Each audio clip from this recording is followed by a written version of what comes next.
Hello, and thank you for joining us. As President Trump signs more executive orders, one of the first he signed is already being blocked, at least temporarily. 22 states have sued to stop President Trump's order that would end birthright citizenship in the U.S. The Constitution's 14th Amendment states anyone born in this country is a citizen, regardless of their parents' status. A judge in Seattle agreed to put a temporary pause on the order, calling it, quote, blatantly unconstitutional. On Capitol Hill, Defense Secretary nominee Pete Hegseth cleared a procedural hurdle in the Senate to move his confirmation forward. Two center-leaning Republicans, Senators Lisa Murkowski and Susan Collins, joined all Democrats to vote against Hegseth. A final vote is expected Friday. Meanwhile, President Trump made a virtual appearance at the World Economic Forum where he discussed everything from his tariff plan to conflicts abroad and his plans to tackle inflation. From the moment I took office, I've taken rapid action to reverse each and every one of these radical left policies that created this calamity, in particular with immigration, crime, and inflation. On day one, I signed an executive order directing every member of my cabinet to marshal all powers at their disposal to defeat inflation and reduce the cost of daily life. CBS News political reporter Olivia Rinaldi joins me now. First, President Trump signed a number of executive orders Thursday. Can you walk us through some of the key ones? Yeah, Lindsay, it's good to be with you. A lot of these executive orders signed today make good on a few campaign promises that Trump had made throughout the cycle. First being he wants to release the JFK, RFK, and MLK files. This is something he promised in his first administration and revived throughout the campaign trail. Now, this would mandate the release of all files related to the JFK assassination attempt, and this was law that was put in place back in 1992. So he wants to make good on that. That's the first one he signed today.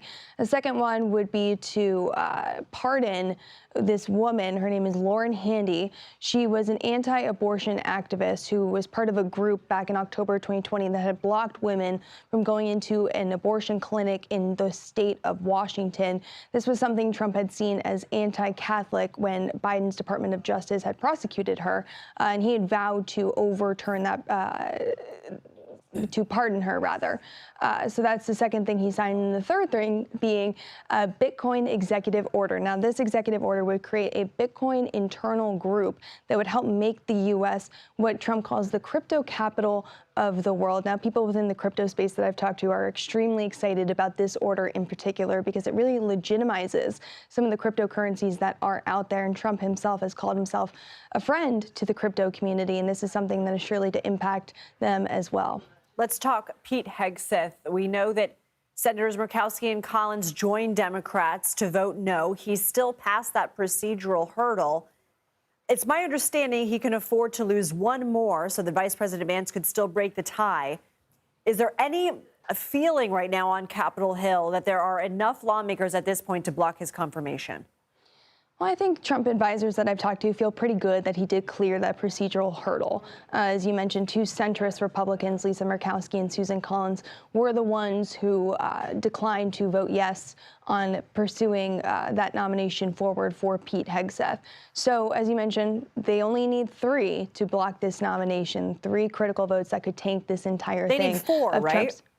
They would need 3 to then have J.D. Vance have to come step in. So the math there, not working with them quite properly. But yeah, 3 to, and then it would be Vance to break that tie. Right.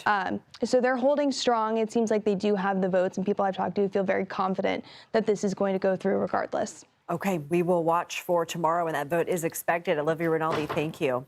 Thank you. As we reported earlier, a federal judge temporarily blocked President Trump's new executive order that ends birthright citizenship in the U.S. The judge called the president's order blatantly unconstitutional and placed a 14-day restraining order that blocks its implementation. Now, this case was one of 5 lawsuits from attorneys general and immigrants' rights groups from 22 states and Washington, D.C. CBS News legal contributor and Loyola Law School professor Jessica Levinson joins us now for more with what looks like a bunch of xylophones behind you.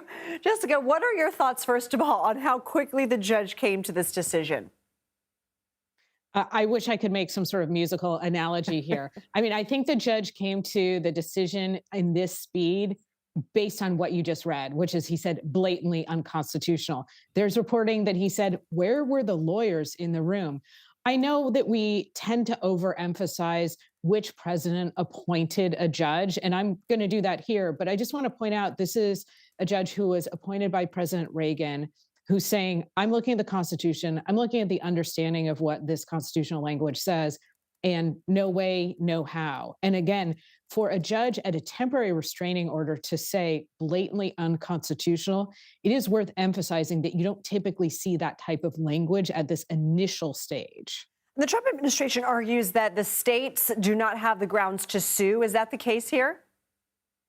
I do not think it's the case here. And we should emphasize, there are other cases challenging this executive order where if there is some sort of issue with respect to the state standing, then I think those cases could move forward. Very briefly, the state's argument is in part that there's an administrative burden here and that they could potentially lose federal funding if the number of citizens in their states were to decrease and or they would have to say to people who are born in the next few days and months, I'm sorry, you are no longer a citizen. Basically, what they're saying is it's going to cost us money. So help us understand this 14-day temporary restraining order. We know the defense was essentially saying, look, it's not necessary today. This is only supposed to take effect on February 19th. What happens when it expires? So what the judge is saying is right now, it is absolutely not going into effect. And then, Lindsay, this part is typical, which is you can come back and you can provide us with some more briefing. And that really is what's going to happen in the 14 days. At that point, after there's more briefing, the judge will, I expect, say, this is not going into effect in 30 days.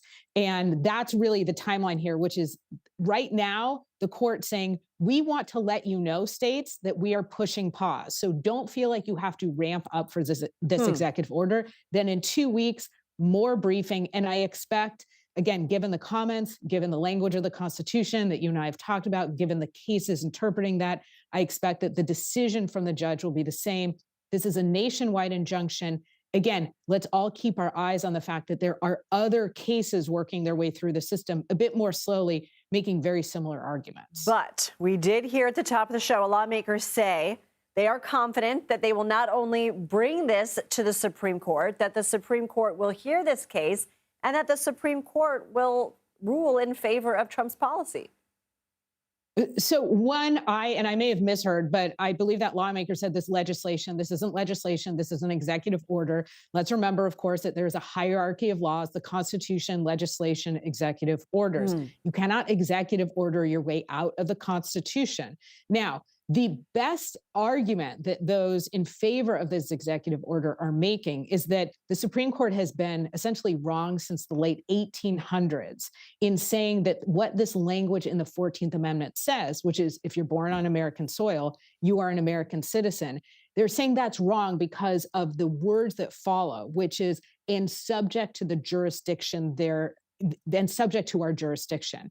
And what they're trying to make an argument is that therefore, birthright citizenship does not apply to people who are born to undocumented parents, or at least one undocumented parent, or people who are even here in this country illegally, temporarily, which is part of what the executive order talks about.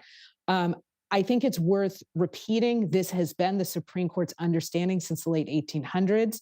The 14th Amendment, part of our Constitution in response to slavery, saying to people who were previously slaves, or saying to Black Americans, you are full citizens under the law, period, full stop. And you are right. That lawmaker did say legislation, which again is not true. It is an executive action. Jessica Levinson, always good to see you. Thank you.